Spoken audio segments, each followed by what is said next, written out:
when I started my company with a partner, a friend of mine, we didn't really know what to do. We had the great name. I'm Marco, is Vincent, so it was Marvin. So we had the name, but cool. that was about it. When you become an entrepreneur, basically your family becomes an entrepreneur family. So it means that your long day, your travels, your bad mood sometimes will affect the whole family. And it's for years. Everyone in the family had their own path, their own lives, their own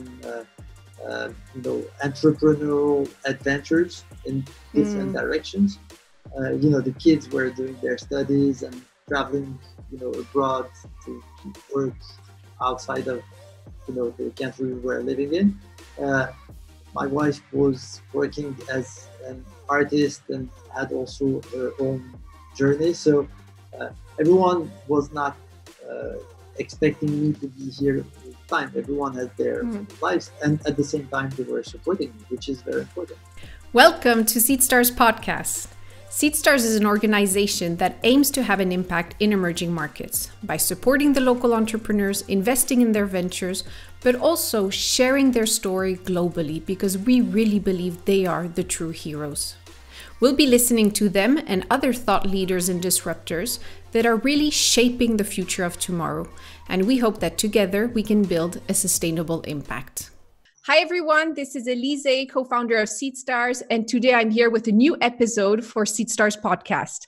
Actually, I would like to mention Marc as a friend of Seedstars. He's been following and supporting us since our beginning. He's won with many, many hats, has done several exits, has won multiple awards, which the one I find the coolest is 50 People Who Changed the World by Wired. So before we go in the depth of his entrepreneurial journey, Marc, welcome to Seedstars podcast. Thank you, Alize. I'm very glad to be part of the Seedstars family, as I really love what you guys are doing. It's awesome. Thank you. I think the first question I need to ask so the audience can just really understand in what kind of context we are you an entrepreneur? Are you an artist? Can you be both? Are they the same? I'm an entrepreneur, and I split my time between my entrepreneurial journey and things that I love that are more related to art, but also it's also kind of entrepreneurial because you create something new, you put it forward, you discuss with people, you change it, you amend it, so it's two different lives, but basically there are things in common between my two lives as an entrepreneur and as someone who helps artists to work and to create more things and to put it forward in front of the largest audience. And maybe let's go into your more entrepreneurial journey. Your most recent exit was the company called eDevice in the healthcare space. Can you tell us a bit what the company does exactly? The company does remote patient monitoring. So it's very useful when you have a patient and you can't access to the patient for many reasons. And basically, from the information that you get out of the system that we provide, you can help the patient and you can do a diagnostic, help him to find the right cure, and basically be part of the treatment of the patient because you know what's happening. And it's very useful in remote areas, but something that we didn't know, it can also be very useful when people are confined and they can't get out of their houses because there is a virus around. And basically, it's very useful to be able to have a dialogue with the patient while the patient is in his house, and you can help him when the patient has a problem, any kind of problems, basically of health problems.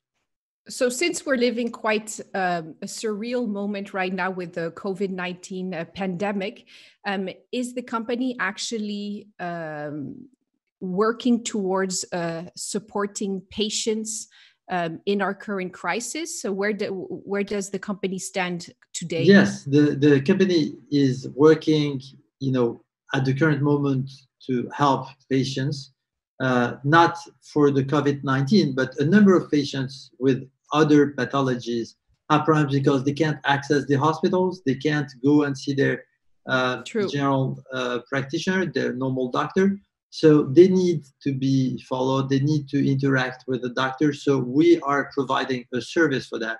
And a number of new patients are enrolled because they need access to medical service at the present moment. And we see, during the last few days, there were a large number of patients who have been using our tools for congestion, heart failure, for all kind of other diseases, because they need to interact with the doctor. And if I'm not mistaken, you actually started this company nearly 20 years ago. How did it all start? Oh, it started with the idea that we had basically in '99, it was the end of the last millennium. We had the idea that the internet would be pervasive. That I used to say, my grandmother said, turn on the electricity instead of saying turn out the light, because electricity was light at her time. Yeah. And now electricity is everywhere. And, 20 years ago, internet was used for emails and browsing, but also there was this network that could be used for anything. And we had the idea that at some point, anything and everything would be connected to the network. So it was the idea of the Internet of Things, but it was way too early.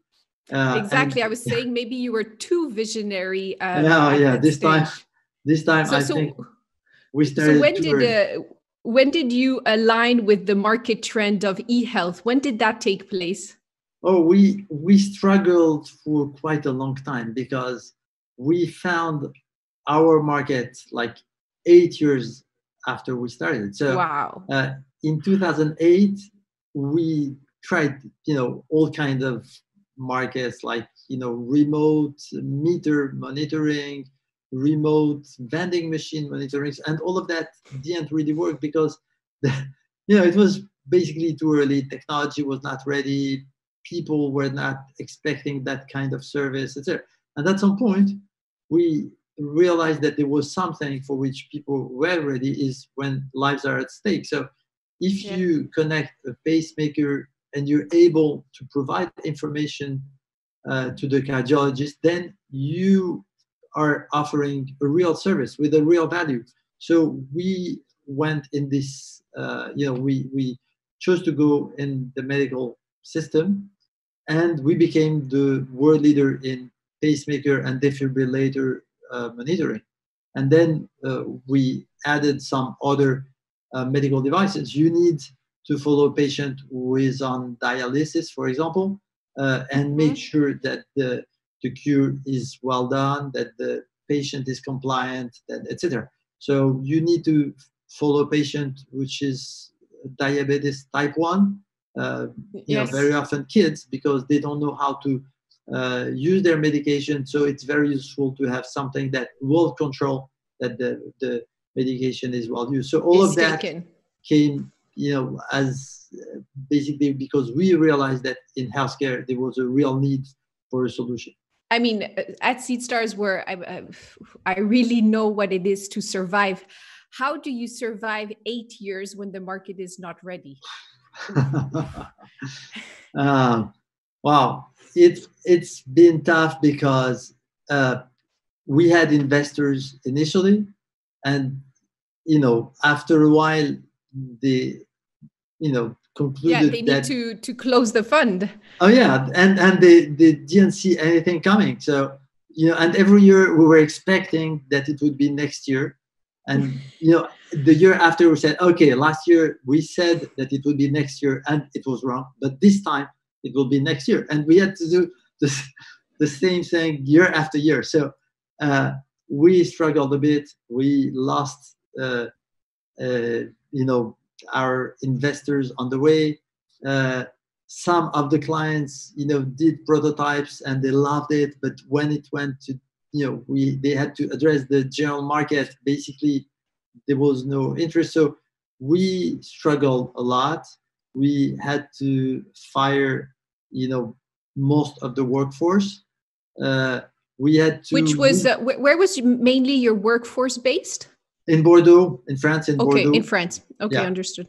And so, and then, you know, we had to rebuild a new product, and then find a market which was healthcare. And then, you know, the company progressed and, you know, blossomed out of this choice. But for a while, it has been quite difficult.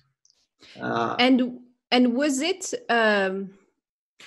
always because so you sold the company to I believe it was a Chinese company, right? Yeah. And is it public information to how much you sold it for? Yeah, I think it's public information, and it was slightly above $100 million. Beautiful exit. And was this always the objective since inception of the business? To sell the company? No. Yeah. No, the idea was not. We didn't have a clear idea of the exit, but basically when we started, I must say, as we were the first one on this market, the idea was to become the leader and to buy the others. But actually, as we started too early, we had to change things to focus on a single market. And then we sold to a company which was a strong leader in this market and which was consolidating, you know, a number of other companies in this space. But we didn't have a clear idea of the exit. Basically, we loved the idea of creating something new, of you know, being pioneers in something, and basically, you know, we didn't forecast everything that happened afterwards. In hindsight, do you think that is an advice to give or not? I feel like there's this major buzz and trend maybe coming out of Silicon Valley. If you don't know your exit plan, you're not a real entrepreneur, or you should come in with a clear vision where you want to exit, when you want to exit. And it's true, at Seedstars, we never really had this obsession. We knew we wanted to build something. We, of course, wanted it to be profitable and sustainable, but not necessarily with an M&A strategy or IPO or whatever it can be. For you, is it important to have such type of forecast as an entrepreneur? I think it's useful to have a vision of your strategy, of your exit, of your plan, etc. But in the end, most of it will happen to be wrong. Yeah. Most of it, when you do a forecast, a strategy, etc., you discover that basically things will not happen as planned, and you will have to change strategy. But I think that you still need to have a strategy. You still need to define an exit plan. And when all of that, you know, reveals to be completely off base, because, you know, the market is different, the reality is different, the financing is different, then you have to adapt that. But I think that it's good to have something in mind at different stages, and, you know, to, you know, adapt it, change it, revise it, you know, once in a while.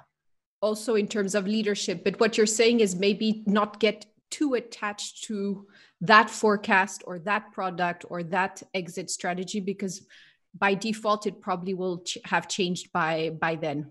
Yeah, you have to have one, to believe in it, and basically to change your beliefs when they happen to be wrong. So it's a bit schizophrenic, because, you know, when you present it even in front of your investors, you have to be convinced that this is the exit strategy, this is the go-to market, etc. But also, when you see that it's not, you know, the case, you have to change it, adapt it, and come back and say, guys, you remember I said that this was the exit strategy? I said that it's all wrong now. This is the new exit, and this one is the real one. So, do you call yourself a sentimental in the sense that you are very emotional to your product? Yeah, I'm. Yes, I am, but I'm sure that most entrepreneurs are. Basically, when you're an entrepreneur, you're making the bet that you will do something that the others have not seen. Very often, most of the people around you will tell you that it's not a good idea, and you will create it, you will craft it, and you want to demonstrate to everyone that they were wrong, that you were right. You don't say that, but that's your feeling inside of you. That's what you feel. And of course you attach to it because your pride is the tool that will allow you to create something that the others didn't see, didn't believe in. So yeah, it's very important. You love your pride. Absolutely. I think there's always this, as you said, this schizophrenic relationship of loving it until you have to change everything about it to continue the bigger vision, which is tough because that's how you lose sometimes great talent, great investors, and you have to start all over again. And sometimes it happens that you love your pride and still you realize that it's not the right pride. So you have to dump the pride that you love and create another one. So it's an emotional journey because you're not neutral. And I think a lot. So this is just one of your exit, but it's a beautiful one. And many times the metric of success is the financials behind the exit. And I wanted to ask you, especially with all the different hats that you have as an entrepreneur, an artist, an activist, what is your, like, could you explain what would be your relationship to money? And was this a main driver for the success of your business in being so successful? There is the sentence saying that money is a great servant, but a bad master. And so I think that I need money to realize my projects and to do whatever I want. So it's a tool for freedom. And, I use it for my freedom because it allows me to do whatever I want. So that's why I value money. But in the end, I know that money is an illusion. A $100 note is worth something because we all agree that it's worth something. And absolutely. So it's also an illusion. It's also, a consensus around it. But I don't value the signs of money. I don't value the nice cars or this kind of things. I don't think I need that. And I think that entrepreneurs need at some point to be rewarded for what they do and get the money that is linked to their effort. But I think that there should be a limit to that. It's unsustainable to continue to make money while you don't need it. And it's at some point you want to prove something, to show that you're able to do it, to demonstrate that you're able to drive a team, to create a product, to make something that no other people around you did, because you believed in it, you had the guts to make it happen, etc. And once you've proved it, there is this kind of addiction. You want sometimes to do it again and again and again. And I must say, I did it. But at some point, I think we have to realize that it's unsustainable to continue that way. And I've decided not to continue to work for money anymore because I think it's more fair to say at some point, I think that for myself, I have enough and I must use my energy to do something else. Otherwise, we're creating something that is very perverse because we're piling up money for our kids that will be slaves of this money, that will owe you something for the rest of your life. I don't think it's fair to continue to make money when you think you have enough. So what you're, because this is really interesting, what you're saying is that in someone's life, there is a time to build, and in that building, you use money, and if possible, as a servant and not as a master, so that you can create and you understand that you are rewarded for those efforts. But then there should be a time where there's more of a mechanism of giving back. And so it doesn't mean just putting money or some tickets in left and right, but it's how you use your energy should be much more towards towards maybe even helping others build and create, as you were mentioning, versus building for yourself and for your family, where in any case this probably would be perverse for how you would educate the next generation. Is that what you're saying? Yes, exactly. Super And I would maybe say it also a bit differently.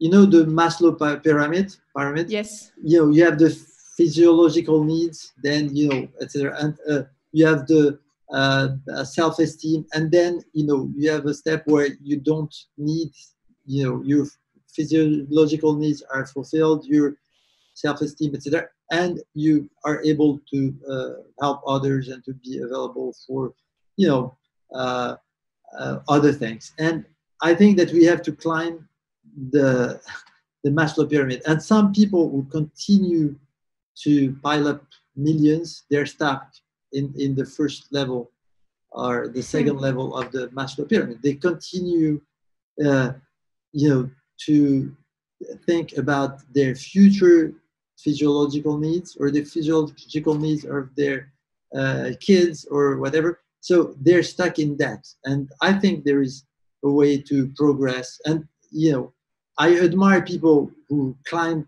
this chain very quickly and who are able to say at some point very quickly, okay, I, you know, don't need, you know, to fulfill my self-esteem. I want to go directly to help others to do something that makes sense to, etc. So, and some, you see some people who do that. And I think that Seedstars is part of this economy.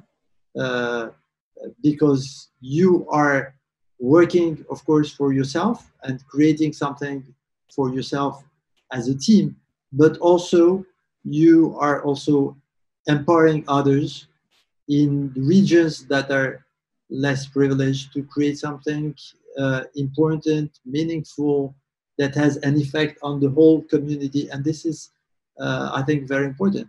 And that's the role of, you know, Seedstars. And I admire all those who are engaged in this kind of things. Maybe it's the perfect transition to my next question. Is, I think impact is something very important for you, as you mentioned, and even more today, as you seek to climb the Maslow pyramid. Do you measure your impact? Is that something you look at, or how do you see your impact? At the moment, I'm currently, you know, as I sold my company, I finished. I'm not an entrepreneur, so I'm, for the moment, I'm uh, between two projects. I don't know what the next will be, but it will not be for profit. And I try to, as an investor, which is what I am currently, I try to invest in things that have impact. So I try to be mindful of these kind of things. And, you know, it requires some work because you know, there are a lot of things don't really make sense. A few of them a lot of packaging. Yeah, a lot of packaging, a lot of bullshit, a lot of things that are window dressing or greenwashing or you know, all these kind of things. So I try to address that and be able to go in the right direction, to navigate in the right direction. And I must say, there, you know, in the people that I admire, there are people who have done this transition and who are completely immersed in the impact investing and creating new tools, and they're doing an amazing job. I think the world is changing, and within a couple of years, we'll see a completely different landscape. I am convinced. I'm convinced. I think when we started Seedstars, we might have been a bit early. I hope we're not going to wait 8-10 years like your business, e-device. But for sure, I think that it's turning, and it's also thanks to, I think that the current generation, which has been brought up kind of with a more, with a stronger consciousness of kind of profit and purpose. So I don't know if it's because of our education or simply because of the emergency of the planet today where you can't avoid it. But I really hope we can see those changes fast. Maybe there's so much, but let's go back to, especially when you're talking earlier about education. Were you, because you're Tunisian, were you born in Tunisia? Yeah, I grew up in Tunisia, and I came to Paris later on. And were your parents entrepreneurs, or did it start from your generation? Were you the only child? My father was an entrepreneur, and I must say that it makes a lot of difference. And I was very lucky because when you have entrepreneurship stories in your family, it helps a lot because you acknowledge very early that failure and successes are part of the journey. You understand very quickly a number of key elements of what being an entrepreneur means, and it's very useful because if you don't know that, you may have problems facing a difficulty, turn down, all these kind of things. If you know that, basically your father has seen the same and he survived it, etc., it helps a lot. So I was lucky enough to be part of an entrepreneur family, and it makes a difference. And so if I'm not mistaken, strangely enough, you started as an employee. Yeah, I started working for a large consulting firm. And how come? Why not straight away become you didn't have it yet, or you thought it was part of the experience you needed, but it was very clear for you that you were going to launch something on your own? How did the process work for you? I had no idea. When you're 22, you have no idea. Basically, you jump in something interesting. And when I left, I must say I didn't exactly know what to do. I started in what we used to call microcomputers, the first Mac and IBM PC, it's a century ago. And then, as it was a new word, I understood that it was an opportunity for entrepreneurship at that time. But even after that, when I started my company with a partner, a friend of mine, we didn't really know what to do. We had a great name. I'm Marco, is Vincent, so it was Marvin. So we had the name, but cool. that was about it. So we started from that with the idea that we could create something that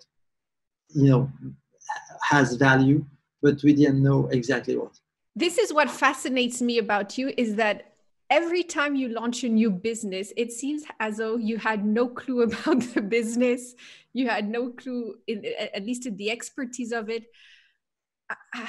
How does that happen? Because you also have very successful entrepreneurs that come out of the industry 10 years later, and so really understand where are the cracks in the business model. And you are going, because your first business was in the end in finance, right? Yeah, and so could you share quickly the business model and how did you become again a valid player in this market, even though you only had a cool name? Oh, we had a company, we didn't know exactly what we were doing, and we were hosting an intern, and at some point he was having problems with the financial calculations. So together with my partner, we said, "Oh, let us help you. We're quite good in math." So etc. And we realized that financial mathematics was not standardized. Basically, on every calculator, 1 + 1 = 2, not 2.001, 2. But financial calculations was not normalized. So a yield, basically with the same numbers, you will have a yield which will be different if you ask someone or someone else. So, and all of that, all the financial calculations were not standardized. Uh, so we helped our intern, and then we decided to create a global standard for all markets like stock, bonds, money markets, swaps, cap floors, exotics, all of that, and to create a global standard for financial calculations. And and we want to But see. how? Because you even sold to Thomson Reuters. How do you become a global standard? Because we had the idea, we realized that nothing existed for that. So there was the opportunity to be a global standard. And the funny thing is, we went to see an investor, and in the end, we didn't have any investor because we went to see an investor, and he said, "Listen to us." And in the end, he said two things. First, I will not invest in your company, of course, and two, you shouldn't mention this idea to anyone else because you seem to be nice guys. And when you say things like this, basically you look stupid. So you're not helping yourself. So, so you should just drop the idea. Did you see the investor once you exited again, or did you guys speak again? It's funny because in 20 years, much more than that, in 2016, we shared the EY French strategy award, and so we were both of us on stage, and we both had the award because in the meantime he was not an investor anymore; he became an entrepreneur. And it was very funny because we shared the thing. He said, "What are you doing here?" So I, told him the whole story, of this company Marvin, and then of the device. So it was very funny. And but basically after that, he was an entrepreneur, and he understood that basically the best ideas sometimes are the ideas that no one will believe in, and you will find yourself a bit alone with your idea. And that's normal because if everyone had the idea, basically it would be too late. So at Seedstars, I'm lucky because we're several co-founders, and I'm definitely not the one with the strongest entrepreneurial mindset, in the sense that I do get pushed over much faster when people go against our ideas or our argumentation. Do you think that comes from seeing it so early on in your childhood with your father's journey, that you were, because it sounds like you're so how can I say, you're numb to being shut down or being told that's the most ridiculous idea, please don't ever say it again to anyone, or was it really, really tough moments that set you guys back? Well, I think when you're an entrepreneur, you have to be very resilient to no's. Because how do you build that? How did you build that resilience so early on? Oh, I think probably because I have an entrepreneurship background in my family, and also because I take it as a game. When we used to call our first clients, of course, most of them will say, "Oh no, we're not interested."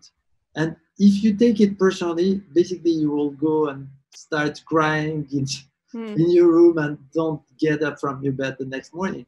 But if you take it as a game, and you know that if you have one yes after 20 no's, it will make your day, you will be happy. If you sometimes I had too many no's on a single day, I would stop my day and do something else because I didn't need more no's for that day. So basically you get used to it, you have fun with it, it becomes a game, and if it's a game, it can be fun. Yeah, so never take yourself too seriously or anyone too seriously. And you accept that it's a game, that basically you're not sure to win. And when you have people, pushing you back, you know that it's a game. And what did you do after this exit? what was your thought process of, I want to jump back straight away into something else? Did you become an investor? Did you travel? Did you start supporting artists? No, I did.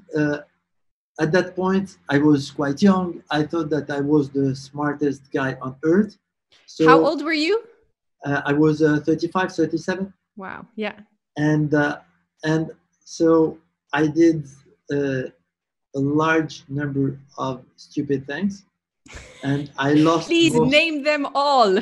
Well, I invested in things that were very, very stupid. I lost most of the money. I made a huge amount of money for that time, and I lost like 90% of it in No 2 years. way. Oh yeah, doing so many stupid things. I invested in companies that disappeared the next day. I did. So that's really fast to lose all your money. At that time, were you already married with children? I mean, did you have that level of responsibility? Yeah, I had this level of, I had a family. I had 3 kids already. Wow. How did your wife react to this? Not too bad, because actually I didn't have this money before. I lost it. There was no debate about why. We knew why, so there was no real argument about it. And I was starting something new, and my wife thought that it was maybe on purpose, because I didn't need to have so much money at such a young age. So maybe she was. So in many ways, she thought it was a good lesson for your ego. Also, probably, yeah. Interesting. Also, and we were this way, but probably. There's such a level of thanks and gratitude that needs to be constantly reminded to the families of entrepreneurs, because as you were mentioning, maybe you can just share your take on that, because we tend to keep forgetting the wives and husbands and children that also have to bear the project on their day-to-day. Yeah, when you become an entrepreneur, basically your family becomes an entrepreneur family.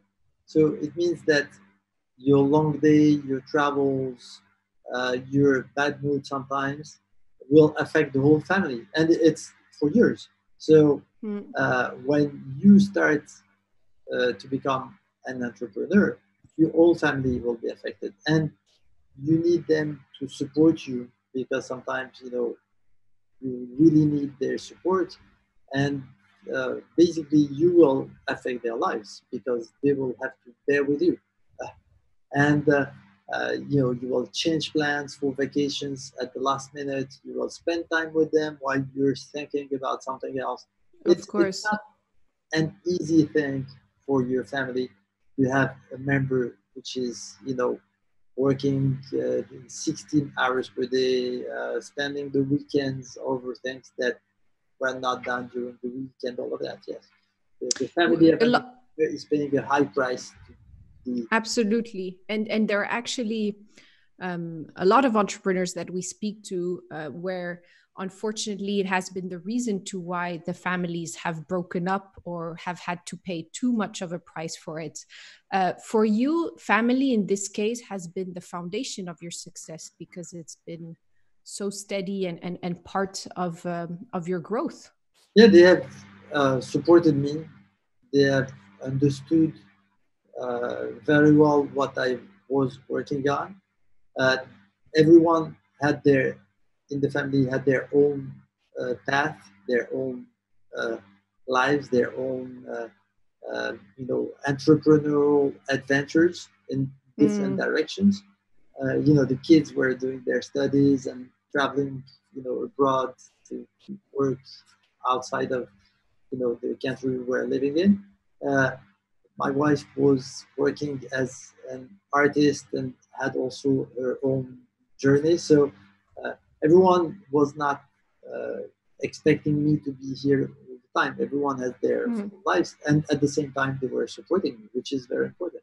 And so, when did you decide to jump into your second business, which was also a quite immediate and successful IPO? What was the business, and how did it I come didn't think about? too much about it. I had a friend. It was in different industry in call centers. He needed help from someone who had already lived an entrepreneurial cycle, and basically I started helping him. We became partners, and uh, the project went on, and we did a successful IPO, and then uh, you know basically I moved on to something else. So it was a quick Quick story. win. Yeah, quick win. And I was not in the operations. I was, on the board as a partner, as a co-founder, but not on the daily operations. Yeah, and for all the kind of these three key businesses that with exits, there's always this mention. You never say just co-founder or partner. You're really mentioning your friend. Do you think that's an ingredient to success? Well, I think that when you have a co-founder, um, you live with your co-founder. Mm. Basically, you'll speak with your co-founder every day. You may Yeah. spend 16 hours a day working together. You will spend nights working together. You will travel together. So you better have good relations with your co-founder when you do something like that, and you have to be quite close. And it's very good to have a partner, someone you can rely on, someone you can talk to, uh, because the other person is living the same story. Mm. So, You're not alone. yeah, you're not alone. You have someone who can understand where you are. And Mm. when your morale is down, it can help to have someone who can see things more positively, probably. Exactly. I mean, when we were saying in past conversations that we've had that solar founders are another level of being an entrepreneur because of the sheer pressure that they have just on their own. And as I don't know if I could have been a solo founder, and very fortunate to have my partners at Seedstars, for example. I wanted to go back to Tunisia because emerging markets is really the core of Seedstars' mission. And I was speaking again of these regions recently to people in Europe, and it's crazy how still there is this not necessarily distorted image, but one side of the story, which is when you think of Tunisia, you think of tourism, the Club Med, you think of the government turmoils, corruption, or the stresses on the economy and unemployment. Does this frustrate you that there is only this narrative? How? Because at the same time, I don't feel like enough people know about your story as a Tunisian entrepreneur. What's your take on Tunisia and its innovation space? I think, in Tunisia, they're great entrepreneurs. Tunisians have an entrepreneur mindset. So it's part of their story. They're very adaptable. A number of people, even when you go to the souk, can speak different languages and can speak with a German tourist, an Italian tourist, a Greek tourist, and find the right words. So this is part of what makes an a And business not person. Yeah, true. and in Tunisia you have uh, a number of very smart entrepreneurs. Some of them have been through the best French or American schools, and you have something which is fascinating. You have a number of great women entrepreneurs, and True. you remember that the Nobel Prize was, given to the quartet in Tunisia, with the Peace Nobel Prize, and one of them, the boss of the bosses in Tunisia, was a woman. The boss of the Tunisian airline was a woman. The boss of the minister of tourism was a woman. So there are a number of women which are very, very uh, powerful in the society, and they create great things. And among my friends, I have seen a number of great Tunisian women completely changing the game, finding new ideas, and they're very um, thoughtful, they're very Yes. feminine, they're very powerful, they're great women. Uh, I think that we will see a number of fantastic Tunisian entrepreneurs, and I believe that most of them will be women. So you actually have high hopes for the kind of entrepreneurial space and kind of potential kind of positioning of Tunisia on the African continent in the years to come. I think that Tunisia, is the only democracy in the region. It's a real democracy, and it has been tested over the last 10 years, and it resisted. It's still a democracy. uh, the poor belongs to people. I don't always agree with what they vote, but the people can vote. Everyone can vote in the country, and it's great. And I believe that this is an important point, because they understand what responsibility is, they understand what commitment is, and I think that Tunisia is a very promising country in terms of business entrepreneurship. They're very close to Europe, to France. From Marseille, you're 1 hour away from Tunis. So exactly, it's a real gateway in both sides, on both sides. Absolutely, it's a absolutely. peaceful country. It's a promising country. They have a high level of education. Uh, a number of people, if not most people, speak good French. So they can probably do a large number of complex things, uh, probably, as well as French people. I'm sure that you will see a number of people involved in technology or in this kind of Yes. fields where you need real minds and real uh, gray matters, and they will, probably provide very interesting, useful technologies to Europeans in the times to come. So it's clear that you know how to build a company. It's clear that you know how to sell a company.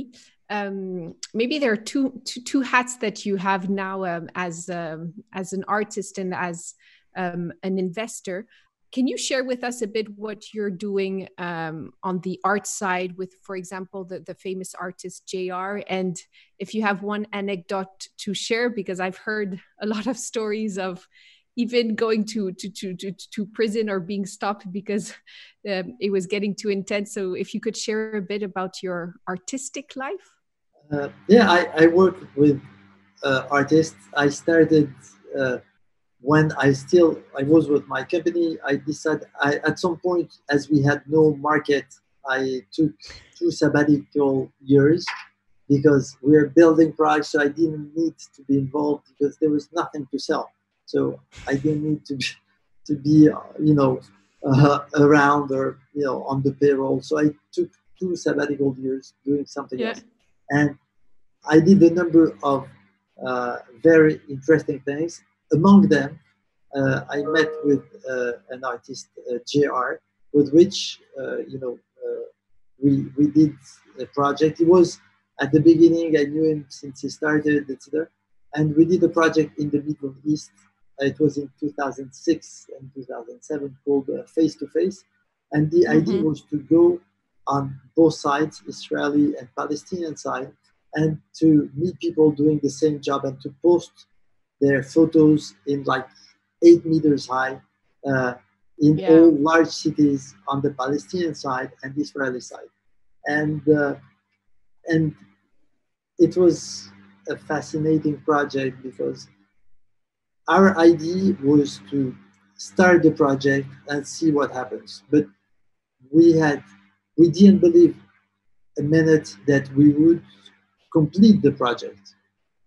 There was the Wow. objective, but in our New from the start. doomed for the start, because the idea was, how far can we go? We were wanted to see how far these people will let us do this kind of things, and put art in the middle of a conflict zone, and put a huge photo of an Israeli in Ramallah or in Nablus, and put a large photo 8 meters high of a Palestinian, in Tel Aviv or in Beersheba or different cities, and we didn't expect it to be a complete project, and so we were the first to be surprised by that. And nice to be still surprised. And the funny thing is that I made it to the cover of the Financial Times with a a stick and trying to post an image, not in the financial section, but on the, like with two guys trying to glue something on walls. So I made the cover of the Financial Times, which was funny because we did, of course, other newspapers, but this one was interesting because it's not the kind of things that that would cover. Absolutely. Well, there is definitely a higher purpose to the work that you're doing with JR. So again, it speaks so loud of where we stand as society and how that impacts economy. So it is an in-depth subject in itself. Maybe, I mean, you have 3 children, but what advice would you, or what advice you would have loved to have at the mark of 20 years old, or what advice could you give to a Tunisian entrepreneur that's starting their journey? I don't know if my children will be entrepreneurs, but I don't know if I would advise anyone to become an entrepreneur. Wow. Yeah, it's a great life. It's sometimes tough. I think that everyone has to find, what's their mission.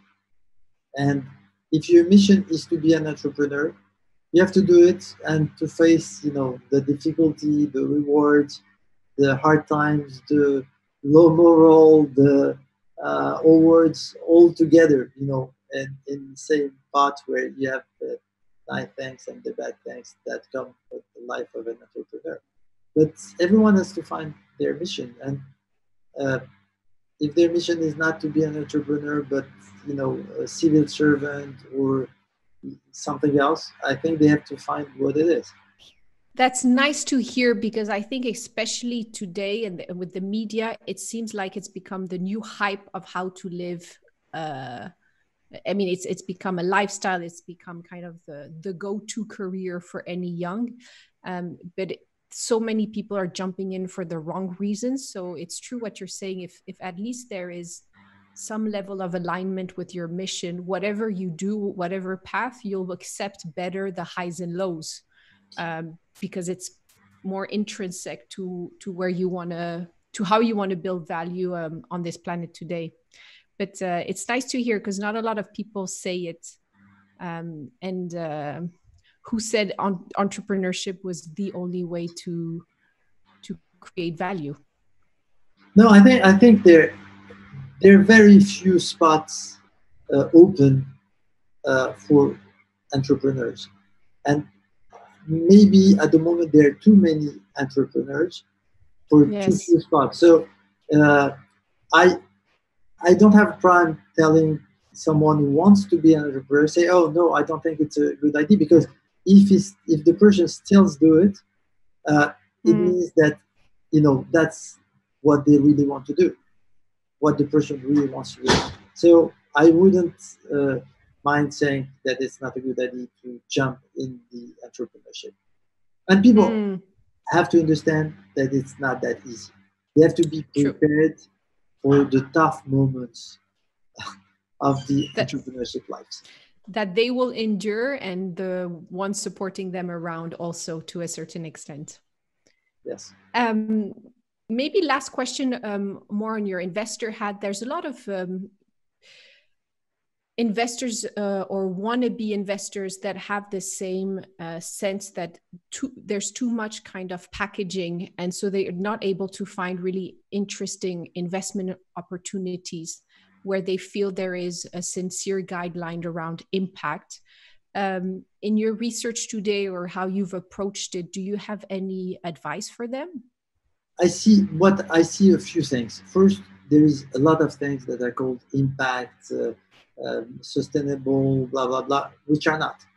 Uh, Basically, a number of companies are impactful, uh, in one aspect because they hire more women, or because they have higher salaries, or because etc. But if you look at the other aspects, they are not sustainable. So we have to look at all the aspects of sustainability, and there are a number of companies which are not sustainable, and still they are considered as they are part of a sustainable fund.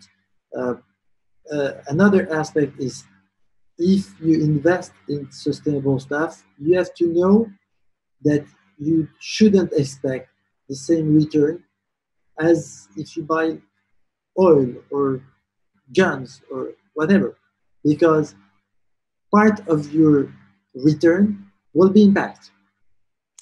So you have to factor this in. I don't believe those who say, oh, you can have impact investment with a better return than non-impact investment. I think that part of the return is the impact. So, of course, well said, the return will be lower, and you have to accept it. But it's well said, because it becomes rather than saying your return can be a bit lower or take longer, actually your return is there. It's just how you monitor it and what indicator you use. Well, and that's why you have to be careful on the fact that it's really impactful, because if you have a lower return and it's not impactful, then that's a problem. Absolutely. So we have a couple of questions that we ask to all our guest speakers. And the first one is, could you share with us maybe a podcast, a documentary, or a book that has inspired you? I don't read that many business books, etc., but I can tell a few books or documentaries or film that I love as an entrepreneur. Yes, there is one film that we mentioned, is a very old film called Le Mouton Enragé with Jean-Louis Trintignant. I think it was 74. And it tells the story of a guy who is a clerk in a bank, and he has a friend of his, who's guiding him and coaching him to take power. And it gives this guy who is a gray clerk, unknown in the bank, to become a press tycoon. And I love the film, and I used to see it when I was much younger, because you have the impression that everything is impossible when you are well guided and when you're ready to take the risk for it. So basically, when there is a will, there is a way, and the film is great about that. And you have this enthusiasm of seeing things that you won't believe that the guy will be able to achieve, and still he does it. So, what word or quote or phrase describes you best? I love the sentence of Mark Twain, which is, they didn't know it was possible. It was impossible, so they did it. Yeah. They didn't know it was impossible, so they did it, because sometimes you have to be, a bit unconscious, careless to do things. And it's not he didn't know, it's they didn't know. So it's better to be more than one to do things that are impossible. No, and it really sums up your entrepreneurial journey, I think, because it's really what I find remarkable at how comfortable you are entering these new spaces and expertise and so comfortably, I mean, it looks comfortable now from the outside and all dots connecting, to just try and reinvent it in so many industries. Our last question is, we are interviewing you today because you really are one of Seedstars' heroes. And I wanted to know if you could share with us one of your heroes. You remember I spoke about the Maslow Pyramid. Yes. My heroes, I would say, are those who are able to shortcut the pyramid and to go directly to the top of it. And these people are unknown because as they don't go through the whole thing of self-esteem, recognition, and all of that, basically we don't know them. I have a friend, and he's part of my heroes. He was 26 and he created an NGO with thousands of people who creates know-how on how to help people in need. Basically, he creates a way to understand these people, a way to be able to help them to enter back in the professional life, etc. And he's unknown. Nobody knows him. Everybody knows his NGO. For me, he's a hero because he works, he has a day job, he makes his living, but he started with that. And people were able to go quickly on the top of the pyramid and to be able quickly to make themselves available to others are my heroes. And those who stay stuck at the bottom of the pyramid and to continue to work on their physiological needs, fulfillment, basically won't discover this kind of achievements. And I love people who do that. And there are a number of them, we don't know them.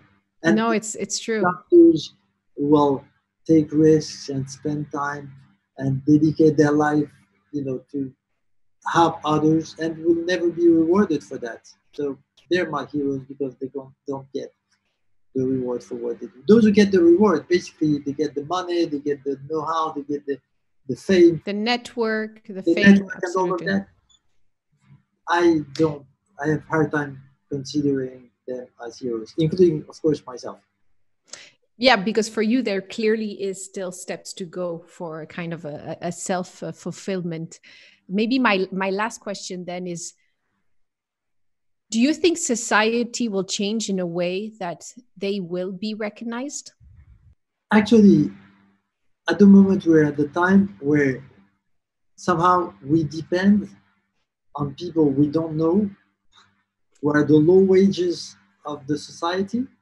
Absolutely. And even our lives is in their hands. So whatever money you have, whatever network you have, absolutely. And in France at the moment, every night at 8 p.m., we open the windows and we upload these people that we don't know. And maybe we're starting to acknowledge that there are some people who are not well paid, who are not considered as heroes, who are not famous or anything like that, and who really deserve our admiration. And these are the people who I admire because basically they do something for others, they take the risk. Some of them may even die. And I think that, they deserve much more than, I would say, all of us who take risk but who get the reward in the end, who are getting the money, the fame, and all of that. So, yes, I think that it may change because we are realizing that we owe them something. Well, it's reassuring to hear from you, especially that in many ways has proven your vision to be right, that we're starting a positive wave of real community and solidarity. Thank you again, Marc, for your time and sharing your story. And once again, I really, maybe in your Maslow pyramid, you're not the hero, but for Seedstars, you are. And we cannot thank you enough for all the support that you've given us over the years, and advice and insights. Thank you. Thank you very much. Thank you for listening to our hero's journey, and subscribe now for more stories on Seedstars podcast.